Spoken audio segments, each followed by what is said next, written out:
ನಮಸ್ಕಾರ. So Miyawaki forest ಅನ್ನೋ concept ಜಪಾನಿಂದ ಬೆಂಗಳೂರಿಗೆ ತಂದಿದ್ದಾರೆ.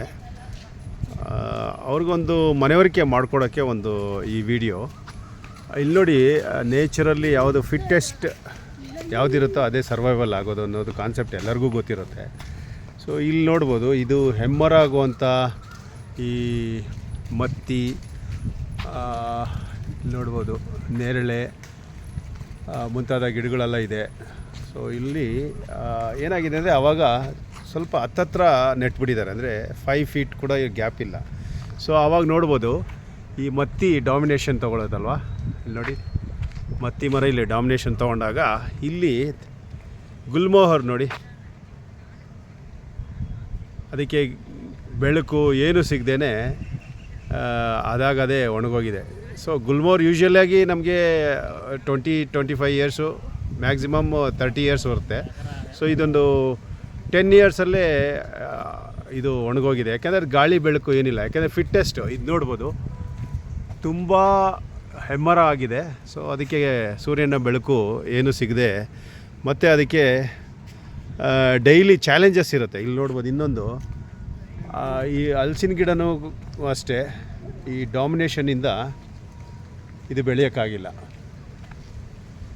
ಹೀಗೆ ಥರ ಬೆಳಕು ಹೋಗಿದೆ. ಅದೇ ಇಲ್ಲಿ ನೋಡಿ, ಗಾಳಿ ಬೆಳಕು ಇರೋವಂಥ ಗುಲ್ಮೋಹರ್ ಚೆನ್ನಾಗಾಗಿದೆ. ಇಲ್ಲಿ ಅಲ್ಲಿ ಡಾಮಿನೇಷನ್ ತೊಗೊಂಡಾಗ ಅದು ಒಣಗೋಗ್ತಾ ಇದೆ.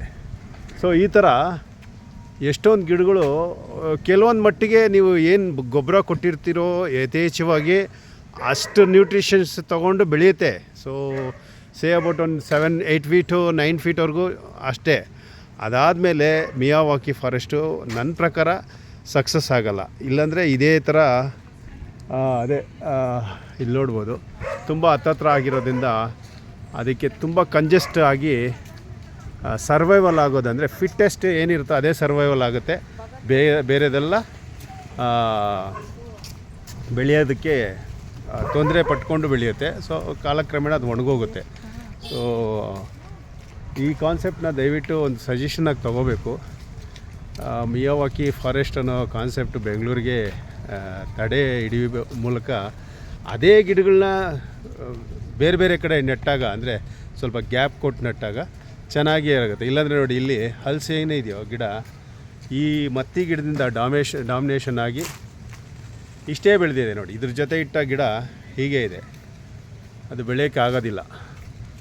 ಸೊ ಇದ್ರ ಬಗ್ಗೆ ಒಂದು ಜಸ್ಟ್ ಸಜೆಷನು. Thank you.